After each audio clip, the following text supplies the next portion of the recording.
You are lying awake in the freezing dark, and something is crawling in the seam of the hide wrapped around your shoulders. You do not know it yet, but that crawling thing will one day become the only proof that you ever existed here at all. Everything else about tonight, your fear, your fire, the shape of your hands, will rot into nothing within a season. But this tiny parasite, feeding quietly in the fold of your makeshift clothing, will carry a secret about your species buried inside its own body for the next 100,000 years. It will prove that humanity's first war was never against the cold. It was against your own bare skin. To understand why your ancestors declared war on their own nakedness, you have to understand the trap evolution built for them. Roughly 1 million years earlier, early hominids made a brutal trade. To chase prey across the scorching African plains for hours at a time, they needed to dump heat fast. So evolution stripped away the thick fur every other primate still wears and replaced it with bare skin and millions of sweat glands. It worked. It also broke something. That same bare skin left you defenseless the moment the sun went down. Naked human skin loses body heat far faster than a fur-covered animal, and a body sleeping unprotected in near-freezing air can slide into fatal hypothermia within hours. You inherited a brain that demanded enormous amounts of energy, and a body with almost no insulation to keep that brain alive through the night. Evolution had built the perfect engine and forgotten to build it a coat. Every sunset on the open savanna became a countdown you could not see, running silently beneath your skin. For tens of thousands of years, this was simply how you lived, walking a razor's edge between overheating at noon and freezing after dark. Waiting for fur to grow back was never an option. Natural selection is far too slow to save you from a single Pleistocene winter. If your species was going to survive the cold without becoming furred again, it would have to invent an entirely new skin, one it could take off, wear, and pass down. And the bare skin itself carried a second, quieter danger. Without fur to filter the equatorial sun, ultraviolet radiation destroyed a nutrient called folate in the bloodstream, a nutrient a developing fetus cannot survive without. Evolution answered with dark, melanin-rich skin to block the damage, an adaptation that worked beautifully under the African sun. But melanin came with its own price. It also blocked the very same ultraviolet light your skin needed to manufacture vitamin D, the hormone responsible for hardening bone. So the same shield that protected an unborn child from folate loss could, in a colder and dimmer climate, quietly soften that same child's bones from the inside. There was no single perfect skin for this planet. There was only ever a trade-off, and clothing became the only invention flexible enough to be adjusted for every version of that trade-off, added or removed generation after generation, climate after climate. As early humans migrated northward into dimmer, colder climates, dark skin blocked the limited ultraviolet light required to synthesize vital vitamin D. Without sufficient vitamin D, developing human skeletons softened, triggering crippling bone deformities in vulnerable young children. Clothing solved this evolutionary deadlock, acting as a flexible thermal shield that allowed hominids to regulate solar exposure and body heat across changing geographic latitudes. The tragedy is that clothing itself decays. Hides and woven fiber rot into dust within a few centuries, leaving almost no fossil trace. So for decades, archaeologists had no direct way to know when this invention actually happened. The first real clue came not from bones or caves, but from something far stranger: a parasite. In 2003, geneticists Ralph Kittler, Manfred Kaiser, and Mark Stoneking at the Max Planck Institute realized the answer might be hiding inside the human body louse. Head lice can only live in scalp hair. Body lice cannot survive on bare skin or in head hair at all. They exist exclusively in the fibers of worn clothing, a habitat that, by definition, cannot exist until clothing does. By comparing the genetic divergence between head lice and body lice, the team estimated that body lice split off roughly 70,000 years ago, a timeline that later genetic work pushed back further still, to as much as 170,000 years. Whichever end of that range turns out to be closer to the truth, one detail is not up for debate. Your ancestors were already wearing clothing while they were still in Africa, long before they ever set foot in a frozen Eurasian winter. Physical proof eventually caught up with the parasites. Along the Atlantic coast of Morocco, in a place called Lice Cave, archaeologist Emily Hallett uncovered more than 60 bone tools dating back roughly 120,000 years, carved from the ribs of foxes and jackals and shaped specifically for scraping fat and muscle off animal hides without tearing the leather beneath. Further east, at Denisova Cave in Siberia, researchers found the world's oldest known sewing needle, its eye still visible, drilled by hand nearly 50,000 years ago. Neanderthal sites in France reveal their own version of this same technology, smooth rib-bone tools called lissoirs, pressed against wet hide to soften it into something that could survive a glacial wind. None of this was an accident. It was engineering, performed by hairless primates trying to buy back the coat evolution had taken from them.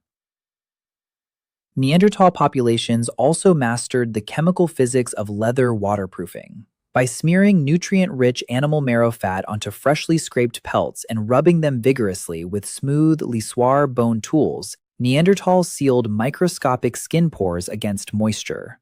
Waterproofing was a matter of life and death in glacial Europe, because wet leather loses its insulating capacity completely, transferring freezing moisture directly onto bare human skin.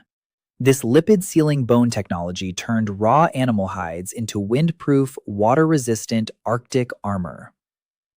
This tailoring revolution required another invisible technology, the processing of high-tensile animal sinew.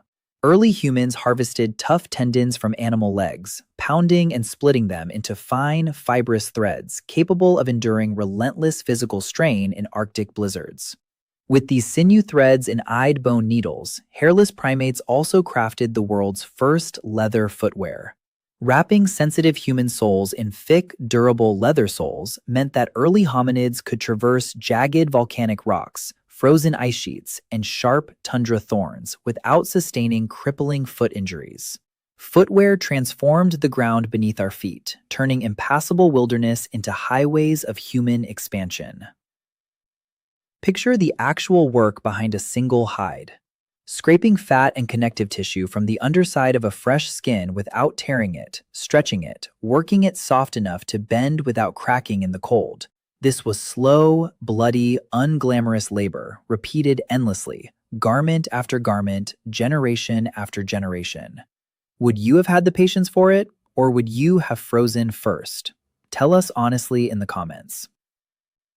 A simple hide draped over the shoulders was only the first draft of this technology, and it was a leaky one. Gaps at the neck, the wrists, the waist let cold air pour straight through, undoing most of the insulation the hide was supposed to provide. The invention of the needle changed the entire equation. A sewn seam, a fitted sleeve, a hood cinched tight against the wind sealed the body far more effectively than any loose wrap ever could. This single leap from draping to tailoring is what many researchers believe finally allowed your ancestors to push deep into glacial Eurasia and outlast the brutal cold of the last glacial maximum, territory that had remained essentially closed to an unclothed, unsown primate for hundreds of thousands of years. Listen closely, because an invention this powerful was never going to remain simple for long. If you are still here, you already understand why this invention mattered so much more than it first appears. A body left uninsulated in the cold does not simply feel uncomfortable. It goes into a full metabolic emergency called shivering thermogenesis, contracting muscles violently just to generate a fraction of the heat that fur or fabric would have provided for free. Shivering like this for hours can multiply your resting energy cost several times over, burning through calories your brain and your growing children desperately needed. Clothing changed that arithmetic completely. By trapping a still layer of air against your skin, an animal hide could cut your heat loss dramatically, meaning every night you slept insulated was a night your body could redirect hundreds of saved calories toward the only two things that mattered most: a hungry brain, and the next generation. Think about what that trade actually meant, night after night, winter after winter. A body that no longer had to shiver itself into exhaustion could instead spend those same calories nursing an infant, healing a wound, or simply thinking more clearly the next morning. Clothing was never a luxury sitting on top of survival. It was quietly rewriting the energy budget of an entire species, freeing up exactly the kind of surplus that a slow-growing, expensive human brain needed in order to keep getting bigger. But clothing did something to your body that had nothing to do with calories at all. Skin sealed away from open air and constant sunlight became a warm, humid microenvironment it had never experienced before, and sweat-loving bacteria multiplied inside that new microclimate, producing a scent profile entirely new to your species. For the first time, you did not just look different from the person standing beside you, you smelled different too. And that smell began to carry information: health, effort, status, belonging. And once bodies were covered, something else became visible that had never existed before: the quality of the covering itself. In the raw, naked world, every body told the same simple story: muscle, scar, age, health, laid bare for anyone to read. But once hides became clothing, a new kind of currency appeared. A supple, unblemished pelt taken from a dangerous predator announced something about the hunter wearing it that words never could. A thin, poorly scraped scrap of hide announced something else entirely. For the first time in the history of your species, you could walk into a group of your own people and be silently ranked before you said a single word. Around the fire, this new currency did not stay decorative for long. The best hides drifted toward the strongest hunters and the most respected elders, not by accident, but by a quiet, constant pressure that nobody needed to speak out loud.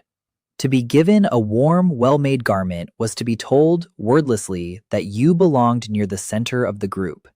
To be left with the thinnest, most threadbare scrap was to be told something else entirely, and everyone around that fire understood exactly which message they were receiving. Even children absorbed this lesson before they could put it into words. A child raised watching the finest hides gravitate toward the same few bodies, generation after generation, learned the shape of the hierarchy long before anyone ever explained it. Clothing had quietly become a second language, one that announced rank, health, and belonging to every set of eyes at the fire. And every child in the group grew up fluent in it without a single lesson. This is why losing a good garment felt like so much more than losing fabric. A hide stolen, damaged, or simply not renewed after it wore thin did not just expose skin to the wind. It exposed a person's falling position within the group for everyone to see in real time with no way to hide the demotion. Your species had accidentally invented a visible scoreboard for social worth, stitched directly onto the one thing standing between you and the cold. And losing points on that scoreboard could feel every bit as dangerous as losing the warmth itself. Long before any tribe had formal laws, an unspoken rule had already taken hold. The covered body was a trustworthy body, and the exposed body was a body in trouble. Whether that exposure came from misfortune, punishment, or simple poverty barely mattered to the eyes reading it. What mattered was the message itself: silent, immediate, and impossible to argue with. None of this required a single cruel word to be spoken aloud. That is precisely what made it so effective, and so easy to pass down unquestioned from one generation to the next. A rule that never needs saying is a rule that never gets challenged either. How far would you have gone to secure a warm pelt near that ancient fire? Share your perspective in the comments below. So far, everything here has a rational explanation. What happens next does not. We like to imagine clothing as a shield your ancestors built purely against the weather. That is only half true. Once nakedness carried a meaning, covering the body stopped being only about warmth and became a tool for controlling other people. In a naked world, no one could be humiliated by their own skin. But the moment covering became normal, exposure became a punishment. A member of the tribe who broke the group's rules did not always need to be struck or driven away with spears. It was often enough to simply strip away their place at the fire, leaving them wrapped in nothing but their own bare, shivering vulnerability, while everyone else stayed warm inside their hides. Clothing was never just armor for the body. It became a leash for the mind, and nobody had to hold it for you to feel its weight. The tribal leaders and the most respected hunters understood this instinctively, long before anyone had a word for psychology.